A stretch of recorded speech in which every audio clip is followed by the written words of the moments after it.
반갑습니다. 송주준입니다. 요즘 정말 대한민국 정치 모습을 보고 있으면 예상할 수 있는 게 아무것도 없다라는 생각이 드는데요. 특히나 윤석열 대통령에 대한 탄핵 심판, 이것만 보더라도 얼마나 지금 이제 혼란스럽고 예측 불가인지를 알 수가 있죠. 원래 이제 그 예상이 됐던 바로는 지난 금요일 날 윤석열 대통령에 대한 탄핵 심판이 결과가 나오지 않겠냐. 그러면서 동시에 한덕수 이제 그 총리에 대한 탄핵 심판도 그때 나올 것이다. 이런 이제 예측이 있었습니다. 결국에 그런데 금요일 날 아무런 이제 그거 없이 지나갔죠. 그쵸? 바로 전날에 취재감사원장과 검사에 대한 탄핵, 그거는 이제 만장일치로 기각 결정이 나왔습니다만 윤석열 대통령랑 그다음에 한덕수 권한대행에 대해서는 아무런 지금 고지가 없는 상태입니다.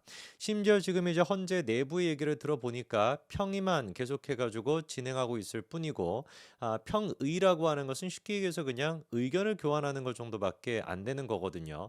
근데 평의만 지금 계속해서 지속을 하고 있고 그 평의 도중에서도 윤석열 대통령에 대한 탄핵 심판을 언제 우리가 하자 이거에 대한 논의까지 아직도 이루어지지 않은 상태다. 이런 이야기가 나오고 있습니다.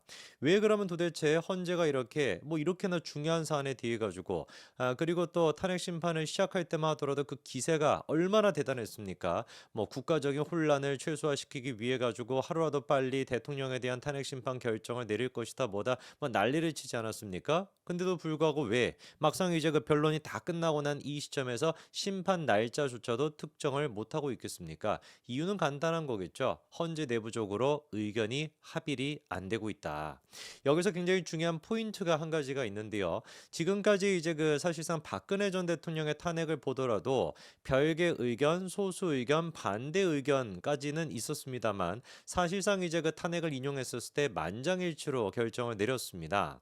탄핵 결정을 왜 만장일치로 했던 것이냐? 국민들의 어떤 그 혼란, 국민들의 어떤 분열 이런 것들을 최소화시키기 위해 가지고 뭐 예를 들어 가지고 간발의 차로 탄핵이 이제 기각이 된다. 간발의 차로 탄핵이 인용이 된다. 상대 쪽에서 뭐라고 하겠습니까? 인정을 못 하겠죠. 그렇죠? 탄핵을 바랐던 쪽도 인정을 못 할 것이고 탄핵을 바라지 않았던 쪽도 인정을 못 하고 또 그러면 이제 그 국민들이 반으로 쪼개질 수가 있다 보니까 만장일치로 결정을 내리려고 하는 것인데 윤석열 대통령에 대한 이 심판 같은 경우는 박근혜 전 대통령과는 비교도 할 수 없을 만큼 양쪽으로 지금 쪼개져 있는 상태입니다. 그러다 보니까 더더욱 헌재 입장에서는 만장일치 결정을 원할 것인데 거꾸로 생각해 봤을 때 그 만장일치가 나오지 않고 있다 보니 아마 제가 봤을 때는 4대 4로 아주 이게 극명하게 나뉘어 가지고 아직까지도 의견의 어떤 그 합의가 이루어지지 않다 보니까 심판 날짜조차도 특정을 못 하고 있는 것이다. 저는 개인적으로 그렇게 봅니다. 근데 뭐 저 같은 경우는 전문가가 아니니까 뭐 네가 뭐 떠들어라 나는 그냥 내대로 생각했다 이렇게 이제 하실 수도 있습니다만 이번에 이제 그 황현호 대구지법 이제 부장판사 출신인데요. 이분이 이제 그 현 헌재의 평의 결과에 대해 가지고 어떤 식으로 나올 것 같다라고 예상한 글이 화제가 되고 있더라고요. 도대체 어떤 얘기가 있는지 간단하게 좀 정리를 해드리도록 하겠습니다. 우선 일단 첫 번째로 이분이 지적하는 게 뭐냐? 변론 종결이 된 지가 지금 거의 한 16일 가까이 지금 같은 경우는 한 17일, 18일 가까이나 시간이 지났죠. 그럼에도 불구하고 선고 기일조차 정하지 못하고 있다라는 거. 이거는 전문가가 보기에도 어떻다라는 겁니까? 8명의 재판관들 사이에서 판결 결과에 대해서 상호 합의가 이루어지지 않았다라는 뜻이다. 이렇게 정확하게 얘기해 주고 계십니다. 그러니까 우리가 생각하는 게 맞다라는 거죠. 자, 그리고 어떻게 그러면 이제 재판관들이 서로 의견을 교환하고 있을까? 그리고 또 재판관들끼리 같은 경우는 합의가 어떤 식으로 이루어졌는가? 그거를 알 길이 있는가에 대해서는 어느 누구도 그거를 알 수가 없다라는 겁니다. 상호 의견 조율을 헌법재판소에서는 평의라고 얘기하게 되고 법원에서는 합의라고 얘기하게 되는데 평의 같은 경우는 보통 사건에서는 뭐 그냥 뭐 예를 들어 가지고 어떤 법안 자체가 위헌이냐 아니냐 이런 거는 뭐 보안 같은 게 별로 중요하지 않다라고 할지라도 대통령에 대한 탄핵 사건 뭐 이런 사건 같은 경우는 극도의 보안을 요할 수밖에 없다라는 것이죠. 재판관 8명을 제외하고는 다른 사람들은 거의 다 알 수가 없다는 겁니다. 왜냐면은 이게 일단 그 재판관들이 뭐 콘클라베 같이 그런 식으로 무기명으로 뭐 투표를 해가지고 결정하는 게 아니거든요. 누가 기각을 했고 누가 인용을 하는지를 갖다가 다 알고 있단 말입니다. 8명이 돌아가면서 테이블에 앉아가지고 돌아가면서 나는 기각, 나는 인용 이렇게 얘기하는 거다 보니까 평상시에 다른 사람들이 뭐라고 생각하는가 이게 굉장히 자기의 선택에 영향을 끼칠 수밖에 없는 거예요. 그러니까 8인을 제외한 어느 누구도 사실 이게 공유가 돼서는 안 되고 사실 8인 사이에서도 공유가 돼서는 안 된다라는 게 기본 중에 기본입니다. 예를 들어 가지고 나는 윤석열 대통령 탄핵이 잘못됐다라고 생각을 해. 나머지 7명 가만히 보니까 전부 다 탄핵은 막 맞다라고 생각하고 있어. 그럼 나 혼자만 막 미쳐 가지고 이제 나는 탄핵 기각이 올시다. 이렇게 하기가 또 압박감을 느끼지 않겠습니까? 피어 프레셔 같은 게. 그러다 보니까 사실은 원래 8명끼리도 서로서로도 이 부분에 대해 가지고 연락을 주고받고 뭐 그래서는 안 된다라고 하는 게 기본 중에 기본이죠. 그런데 문제가 뭐냐?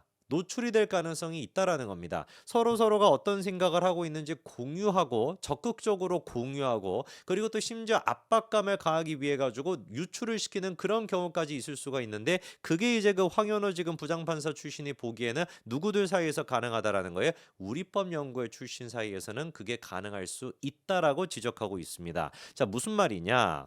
예를 들어 가지고 탄핵 재판은 판결 결과가 수십 가지가 되는 형량의 문제가 아니라 yes or no의 문제이기 때문에 평의 자체를 필담으로 않는 한 노출이 될 수밖에 없다. 필담이라고 하는 게 이렇게 막 적어가지고 하는 거 그게 아니고서야 자연스럽게 노출이 될 수밖에 없다라는 것이죠. 재판관 8명 중에서 3명은 우리법 연구회 출신이기 때문에 자기네들끼리의 정보는 외부에 유출된다고 볼 수밖에 없다라는 겁니다. 특히나 정계선 재판관 같은 경우는 남편이 황필규 변호사인데 아니 그러면 생각해 보십시오. 정계선 재판관 같은 경우는 집에 가가지고 남편한테 야 오늘 우리가 좀 이런 얘기가 있었어. 우리가 뭐 재판 과정에서 이런 게 있었고 나는 좀 윤석열 대통령 탄핵돼야 된다라고 생각해. 이런 얘기 하겠습니까? 안 하겠습니까? 하고도 남죠. 자기 남편한테 그런 얘기 안 하겠습니까? 무슨 뭐 각방을 쓰거나 뭐 독방을 쓰거나 뭐 그런 게 아니고서야 사실상 뭐 이렇게 뭐 오늘 뭐 무슨 일이 있었어요? 오늘 뭐 어떤 뭐 재판에서는 또 어떤 얘기 있었어요? 이런 얘기가 오고 갈 수밖에 없지 않겠습니까? 근데 문제가 정계선의 남편이 황필규 변호사인데 황필규 변호사가 소속돼 있는 로펌의 국회 측 대리인이 김희수 변호사 아닙니까? 국회 측 변호사라고 하는 것은 윤석열 대통령을 탄핵시켜 주십시오라고 얘기하는 게 국회 측 변호사거든요. 그 김희수 변호사는 지금 황필규 변호사랑 똑같은 로펌 소속이란 말이에요. 그러다 보니까 사실상 김희수 측한테도 이게 전달이 될 수밖에 없다. 정계선이가 자기 남편한테 얘기하고 이 남편 같은 경우는 김희선한테 야 우리 지금 와이프가 얘기하는데 이번에 헌재가 좀 약간 이런 분위기라고 하던데 이번에 최근에 있던 평의 같은 경우는 이런 식의 분위기가 있다라고 하던데 라는 식으로 김희수한테 전달이 안 되는 게 오히려 더 이상한 거 아니겠습니까? 그러다 보니까 윤석열 대통령 측에서도 누구에 대해 가지고 거부권을 요구를 했던 겁니까? 당시 이제 정계선에 대해 가지고 이런 사람은 이제 없어야 된다. 기피를 좀 시켜달라라고 요청을 했던 것인데 그거를 헌재가 받아들이지 않았던 것이죠. 거꾸로 우리가 보수 쪽이라고 할 수 있는 정영식, 조한창, 김복현 이런 지금 이제 탄핵 반대 쪽에 쓸 수 있는 재판관들 같은 경우는 제3자한테 무슨 뭐 정보를 전달할 만한 채널이 있습니까? 뭐 국민의힘 쪽에 막 그거를 전달하겠습니까? 전달한다 그래서 막 도움이 될 리도 없는데 뭐 전달을 하겠습니까? 뭐 누구한테 전달하겠습니까? 이 세 사람 같은 경우는 지금 이제 말씀을 드렸던 정계선이처럼 외부에 유출이 될 수 있는 가능성, 자기 남편이라고 하는 연결고리를 통해 가지고 굉장히 유출될 가능성이 높다라고 하는 그런 위험 부담 자체가 정영식, 조한창, 김복형한테는 없잖아요. 만약에 그런 게 있었다라고 하면 민주당이 이거를 가만히 놔뒀겠습니까? 별의별 그냥 막 발광을 떨어가지고만 난동을 막 부렸겠지. 이러다 보니까 현재 지금 헌재 8명 같은 경우는 8명 가운데 3명 우리법 연구에는 이미 자기들끼리 사전 조율이 됐을 가능성이 농후하다. 윤석열 대통령 탄핵 인용에 대해 가지고 진작부터 사실상 이거를 다 판을 깔아놓고 서로 그리고 또 우리법 연구회 그리고 또 로펌 민주당 모든 것들을 동원해 가지고 남아있는 5명 가운데 뭐 여기다가 사실 뭐 누구까지 뭐 들어가게 된다면 4명이야 뭐 금방 되는 거 아닙니까? 이준수 방통위원장의 4명 이렇게 만약에 헌재가 실제로 주고받고 했다라는 게 사실이라고 한다면은 글쎄요 제가 봤을 때는 국민 가운데 누가 도대체 헌재 결정을 받아들일 수 있을까 모르겠습니다. 자기들끼리 짬짬이 해가지고 하는 거 아니겠습니까? 문영배, 박미선, 정계선, 우리법 3인방 이 사람 3인방 같은 경우는 죽어도 무슨 일이 있더라도 인용을 고수할 수밖에 없을 것이고 정영식, 김병헌, 조학창 이 세 사람 같은 경우가 이제 남아있다 보니까 사실상 평의의 결과 같은 경우는 3대5, 4대4, 5대3 이런 식으로 이제 유지가 될 가능성이 높은데 글쎄요 지금 이제 황 변호사가 보기에는 3대5, 4대4, 5대3 이런 식으로 될 가능성이 높다. 바꿔 얘기해가지고 기각이 될 가능성이 높다라고 지금 판단 판단하고 있는 것 같은데 다음 주쯤에 선거 결과가 나올 거라고 많이 예상이 되고 있는 와중에 어떤 결과가 나올지 한번 지켜봐야 되겠습니다. 모쪼록 정말 국민의 혼란이 이번 헌재 결정을 통해서 싹 정리가 될 수 있도록 제발 좀 현명한 결정을 내려주시길 바랍니다. 여기까지 말씀드리겠습니다. 감사합니다.